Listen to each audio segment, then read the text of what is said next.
Hello, everyone. Thanks so much for joining us for Access City Council. I'm your host, City of Las Vegas Communications Director David Riggleman. Coming up on this show, celebrations, dedications, and proclamations. There's been a lot happening out in Ward 2. We also have some important community events coming up that we want to tell you all about. Joining us to discuss all of this and so much more is, of course, our Ward 2 City Councilwoman. You know who it is, Victoria Seaman. Welcome back. Good to be here. How are you? Very busy. It's already your second show of 2025. We're off and running here. Time is flying. It always does. Yes, it does. For sure.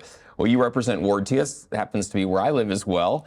We're going to show everybody out there on the map where Ward 2 is located, if you're not exactly sure. Basically, it's the area west of the Rainbow Curve to kind of orient you there. And it's an interesting ward because it stretches all the way out to the foothills now of Red Rock. That area west of the 215 is really growing out there. Growing fast, yes. So if you live in that area or work in that area, of course, you're in the city limits of the city of Las Vegas. And again, if you're a resident out there, represented on the city council by Victoria Seaman. So we had a good discussion today, a lot going on. You've been busy, and we like to talk about all the things going on. Councilwoman, let's kick things off with a very festive note. The community recently celebrated the start of the Lunar New Year. It's the year of the snake, if you hadn't heard. And you made a special proclamation over at the Sun Coast. This was Chinese New Year in the desert. You did a proclamation, ribbon cutting. This is a really wonderful event. And it was right in our backyard this time. It's normally at the Venetian, and now they've moved to the Sun Coast in Ward 2.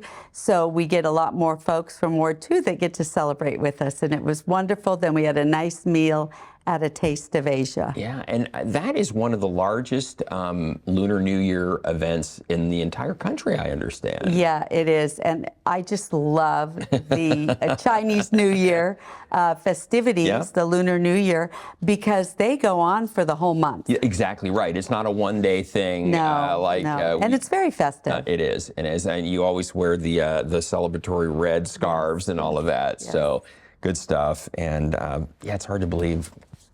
Time to do that again already. Yeah. So good stuff. And then you also took part in a dedication a little closer to City Hall here, but for a mainstay in the downtown. It relates to the World Market Center. Tell us about that. This was so wonderful. If people don't know about the World Market Center, we host all over the country the furniture show and gift show right here. Almost as big as the one in Atlanta. And so people come from all over the country, probably the world, to buy furniture and gifts for their stores or what have you. And Bob Marisich had a vision to bring that to Las Vegas with both Mayor Goodmans. And we celebrated him. He's retiring now. And so we did a plaque dedication right at World Market Center with Bob's name and the mayor's name and the people that were involved with the World Market Center. Wow. And I'm sad to see him go. Well, me too. He was a mainstay. He was really, a visionary. Yeah, really the driving force behind that whole project. I mean, he raised the money. He sure did. To put that World Market Center here.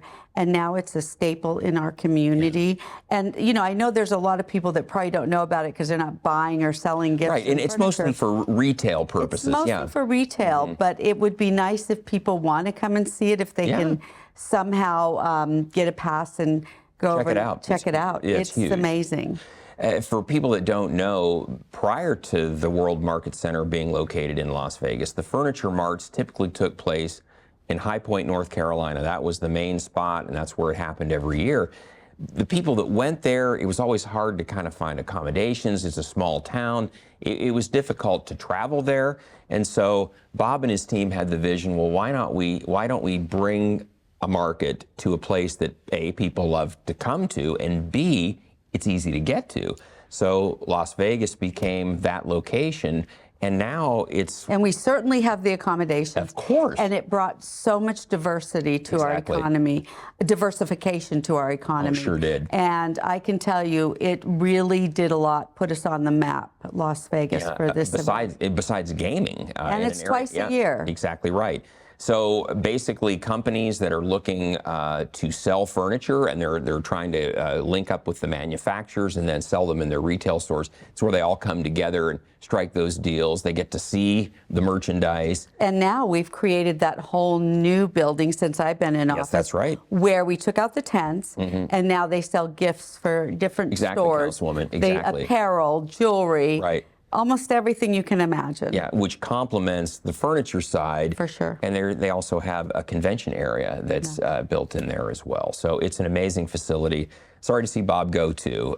He's been wonderful, but I'm sure knowing Bob, it's going to be in good hands when he rides into the sunset. But what a visionary, right? Absolutely. And it's part of the skyline of Las Vegas now That's too. Right.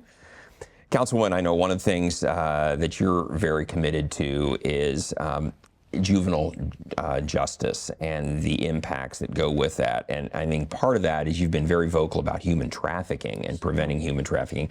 One of the sad things about Las Vegas is that, unfortunately, we're one of the centers. We're number 2 for in human trafficking. In human trafficking. Yeah, it's terrible. And it is terrible. And, you know, when I found out about it about 3 years ago, I took it upon myself to start educating parents on how their children were being groomed.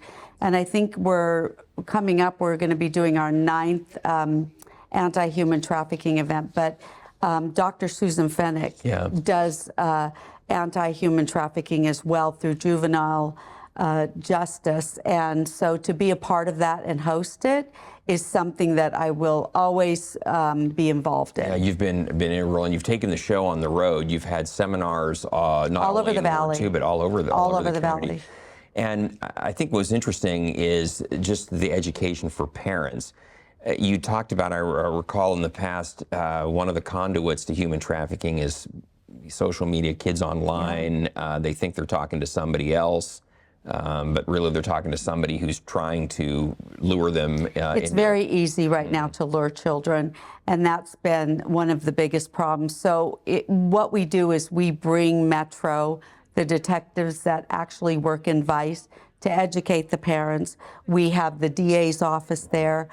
We bring in other nonprofits that are out in the field working with anti-human trafficking, and show a film that really educate people in the community to watch their children and see changes in them that could lead to them being trafficked. And, you know, people think, well, this is Ward 2, it doesn't happen there. It happens in Ward 2 as well. It happens everywhere, and that's why I partnered with other people in the community, like Dr. Susan Fennick, like Councilwoman Carrie Cox, some of the council members here, and we're doing it all over the valley because, you know, it's happening all over the valley. Some of the times the people who are trafficked come here or brought here. That's true. Some are groomed right here in Las Vegas. And we have amazing groups that work with Metro that go out during when we have events, Super Bowl, that really find children that have been missing across the nation. So I'm grateful for them. I'll continue working on this issue. It's important.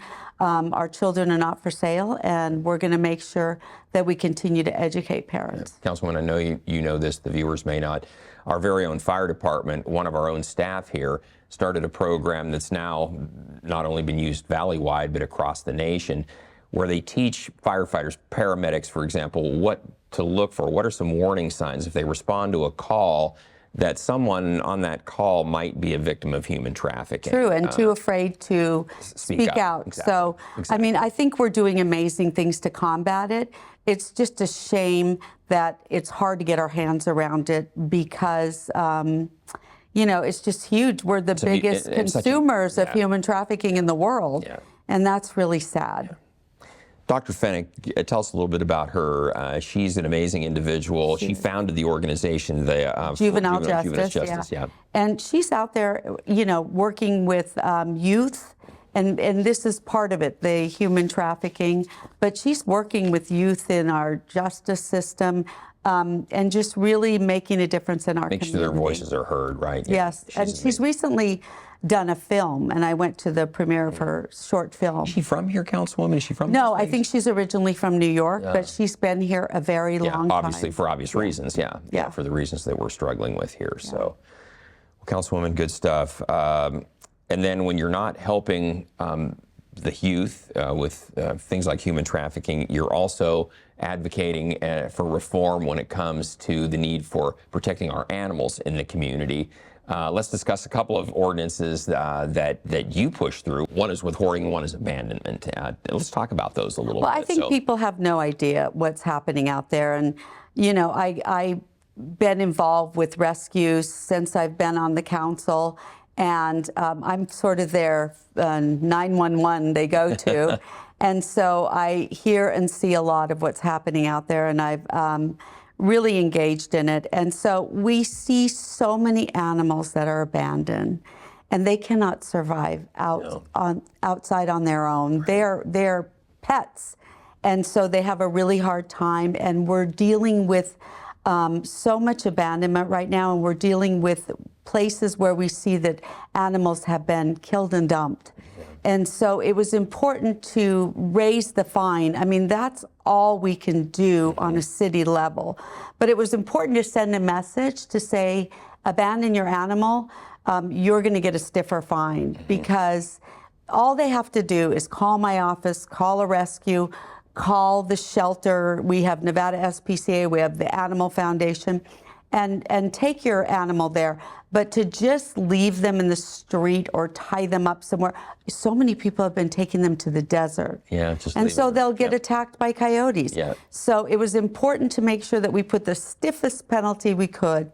And then the other ordinance that we were able to pass unanimously was limiting pet stores on how many animals that they can sell to a person, because there was a hoarding issue.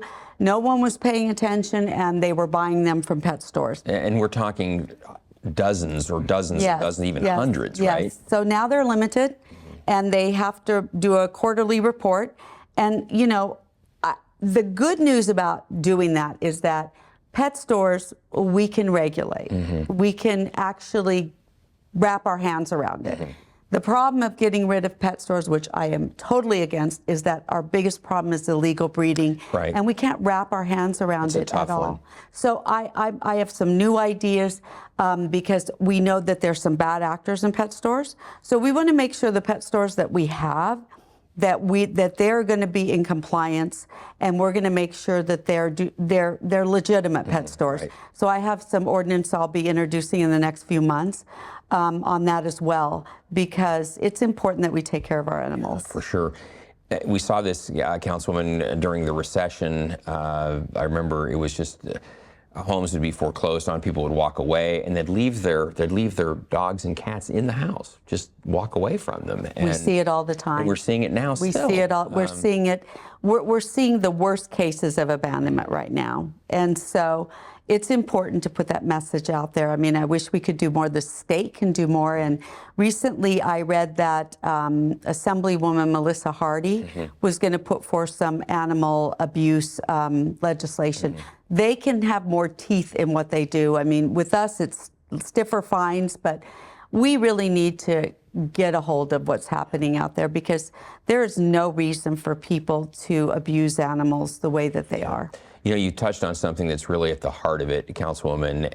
It really has to do with the pet overpopulation, the illegal breeding, people not having their pets spay and neutered. That's really the heart of the issue, because all of the rescues talk about just the overwhelming number of animals that come through.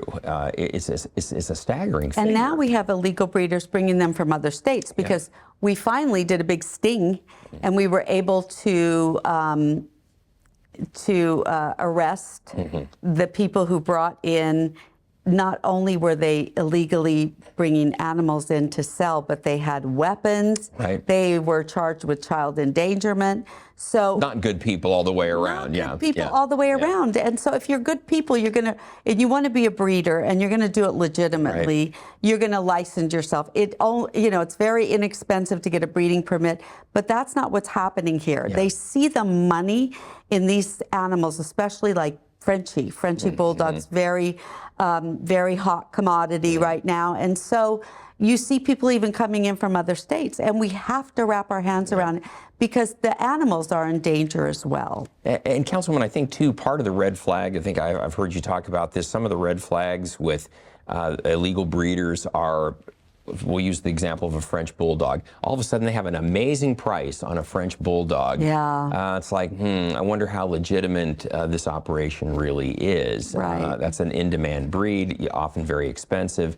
and all of a sudden, when the price is all too good to be true, $1,000 right, when these Frenchies right. can go anywhere from, you know, $3,000 to $8,000, Yeah. even more. Yeah. But yeah, they're just trying to make a quick buck, and the animals suffer, and they're usually not good people. Yeah, be careful of dealing with those folks. Sometimes, like you said, some of them have kind of, well, they do. They have a criminal element that is associated with them. So you wouldn't think it, but it's happening. Crime is a crime, right? Exactly, exactly. Hey, Councilwoman, shifting gears a little bit, another issue you've championed is the lack of swimming in our area, and especially for talented young people. And you've stepped up, and look at this. We did a groundbreaking for an expansion of the Pavilion Center pool, which is the home of our Sandpipers, Olympians. Everything comes from an idea. And when I first got elected, I was at a triathlon right here at the pavilion area. And I remember the parents coming up to me and saying, we don't have enough pools. And I had no idea about the Sandpipers. I mean, I became educated very quickly on how important swimming is to our community. They've gone to the Olympics, we've had three different. The 3 different times, yeah. And Katie and Brought home so the many gold. medals. Yeah, they're Gold, silver. Yeah, they're medalists. Oh, it's just amazing. And the coaches, you saw Ron, who is the owner of Sandpipers, and then Jake, the coach, they just, they take our youth and give them purpose. Yeah. And they end up getting scholarships to different colleges around the country. And so I'm very proud of our Sandpipers. So this was something that we worked on for a long time. We got SNPLA money, and we also got, also the Sandpipers donated $1 million to this project. Wow, that's terrific. SNPLA that's short for Southern Nevada Public Lands Management Act. And basically, it's where the federal government, through the sale of federal lands in the area, correct, can go back, but it has to be used for recreational purposes. Right, and right. We, when I first got elected, and this was one of the things that was so important, and we ended up getting it, and we were short a little, and Sandpipers came through. Yeah, they stepped up with $1 million. That's that'll fill a gap pretty well. So, and the Sandpipers, they have produced so many champions, even at the world level, at the Olympic level. Even at the last Olympics in Paris, one of the girls came home with I think it was a gold. Yes, and then the Olympics. She was actually at the groundbreaking. Saw her there, and the Olympics before that, it was one of the guys won a gold medal. So and we had a couple silvers and a bronze. And a lot of hardware. Oh, a lot of hardware. A lot of hardware. So and these are youth from our community. We're very proud of them. Las Vegas kids who swim in that pool, and now it's going to be. Tell us about the expansion, Councilwoman. It's just going to expand. We'll have a second pool. And do you know the time frame about when we're thinking it might be done? I think it's going to be a couple of years. Okay, yeah. But the nice thing is they can do the tournaments there. Yes. Because tournaments bring in, again, a lot of, we're going to bring in more money to the city of Las Vegas and diversify the economy. And so I think that we're becoming, we are becoming #1 in sports. Yeah, we sure are. And we've seen that with the soccer tournaments, the Mayor's Cup and the other soccer tournaments bring in thousands of teams. And it'll be the same with the swimming. It'll be a place, it'll be a mecca. People love to come to Las Vegas. Everyone wants to come here. It's easy to get to. There's plenty of accommodations here. And to your point, we've become this sports capital where all these major things are happening. So looking forward to that. And we're thinking about 18 months, 2 years. Something like that. Good. Yeah. But we broke ground, and they're working on it. All right. You're always breaking ground, Councilwoman, because you recently attended the groundbreaking for the building dedicated to faith, unity, and service. And we're talking about the LDS Chapel Stone Bridge. This is the groundbreaking that you took part of. Same day. Yeah, out there the same day as the Sandpipers. Yeah, so. Yes. And they bring community together. I love when we're breaking ground on these type of buildings because it's good for the community. Yeah. You've got a very diverse ward. I think just about every faith you can think of is represented in some way, shape, or form in Ward 2, which is great. That's what our country's supposed to be about. Yes, so, absolutely. Probably a year and a half, 2 years on the completion of the church. Then, okay, same thing. Yeah. And again, that's known as the Stone Bridge Chapel. If you're not familiar with the location. And then, Councilwoman, a tradition you've had since you've been in office is your breakfast buzz, Ward 2 Biz. And you had one back on January 25th. These started off kind of small, but they're huge. Look at the attendance now. You know, I've got to give it to the Summerlin Area Command because every month the captain usually comes. And if he can't make it, his lieutenant will make it. But at this one, we had Captain Fennis and our marshals come. Lieutenant Hertz was there. And they really do answer the questions for the community. Questions that I can't answer as the councilwoman if they pertain to law enforcement. And so this breakfast buzz that we do every month is so informative for the community. And then we also have breakfast. Yeah, which is free of charge. Free breakfast. Yeah, we just need to know you're coming so that we can prepare for you.